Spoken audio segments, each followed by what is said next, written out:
we might get more Caitlin Clark content this offseason than we expected. And we'd have Lexi Hull to thank. At least certainly seems that way because all of the posts were from Lexi Hull before. They were at the swig place trying the drinks. And then they got the golden mug from that and celebrated the golden mug. And obviously Lexi posted Caitlin calling the baseball game that blew up and went viral. It had all come from Lexi Hull's account. But now Caitlin Clark has teed off on TikTok.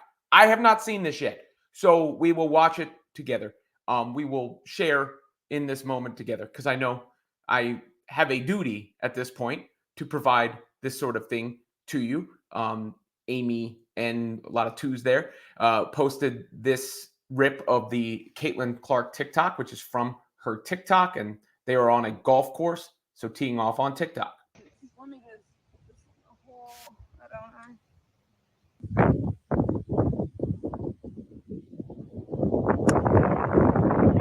Caitlin, Windy. that could be in. Oh my god! Oh my god! Oh my god! Oh my god! Right from the hole. She was away. No! Caitlin!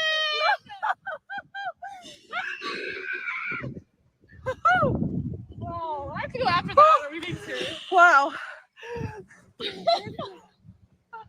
Are we sure it didn't go in? No, I can see it. Are we sure? I like it. Yes. You're having fun. All right, you're in the back. Great shot. Go, Caitlin. Woo. I'm nervous. Let me just fix my divot. Beautiful. Oh, let me not biff this. Is this it? Is this like we're good? We're gonna call this a birdie? I don't think so.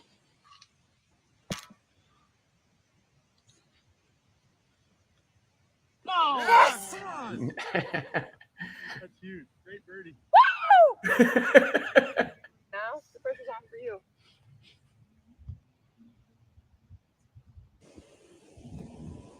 Go, go, go, go, go, go. Oh. No. Oh, that's got to be annoying for Lexi Hull. Caitlin Clark bragging as she misses that easy putt. Look, I mean, a couple things. Nothing serious to take away from this, but a few things. You remember that Caitlin Clark is just 22 years old, right? Out there having fun. And it's nice to see her with her shoulders down and relaxed because she's been the subject of so much conversation and discourse from everywhere, including right here, that, to be able to separate that and just exist within your own self is actually very admirable.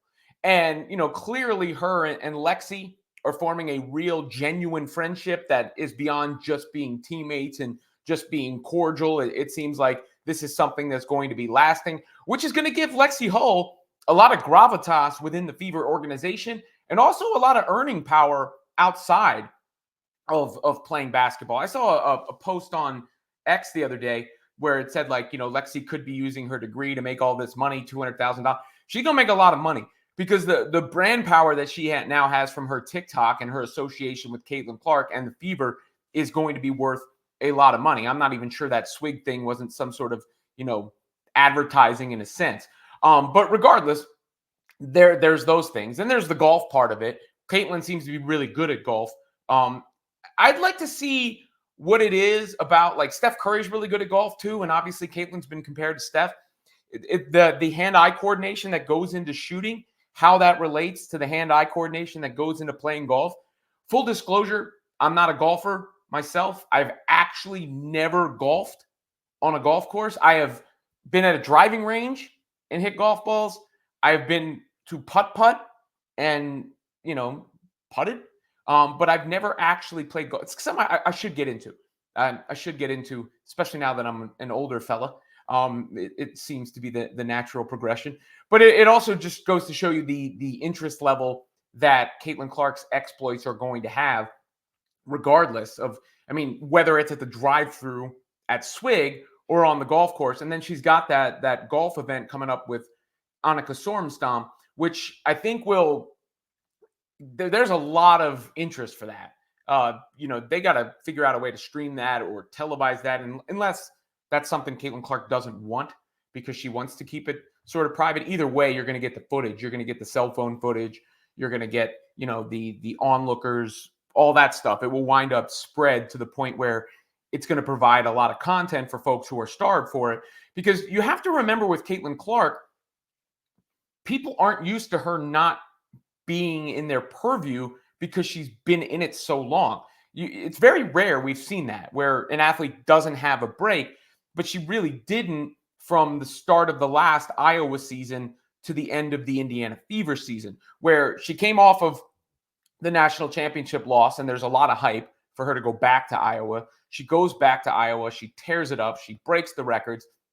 She gets back to the NCAA tournament. She gets back to the national championship game. And then as soon as that's done, she's in the WNBA draft. And then the WNBA draft happens. And right after that, the WNBA season starts.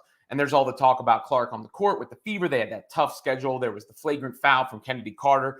There was everything that happened to stoke the culture wars after that, through Diana Taurasi finally blessing her to the All-Star game, to finally the Olympic break. And then she comes out of the Olympic break, a monster, like we said. And there's talks of Rookie of the Year and MVP and so on and so forth. And she's playing and hooping throughout the whole time. And, all the other stuff. You're familiar with it by now. But the point being is, it was the Iowa season through the Indiana Fever season, and there was no void. There was no pause. There was no stop other than that Olympic break, which was, in the grand scheme of things, very short. So people are probably like, wait, what's going on? Because it felt like a normal part of their lives to watch Caitlin Clark play basketball just as their routine. And a lot of people made watching the WNBA part of their routine as a result. And now she's not going to be back on the WNBA court until the spring. So there is this break, which is probably great for her. And you could see her seemingly enjoying it. And she has no responsibility to provide content. She could go disappear. She could go on an Aaron Rodgers darkness retreat. She's earned it. No one's saying she must provide content for the folks who are starved for that content. But it does seem like, at least in the offseason, she's going to enjoy herself and, have a little fun. And that's a different sort of content in some ways because of how serious some of the stupid ass discussions have become versus, just the basketball conversations. So there it is. I saw it with you for the first time. And I think we can all salute Lexi Hull for her involvement in this process. And, it's nice, good, wholesome content. I guess I'm not going to feel bad about broadcasting it anymore.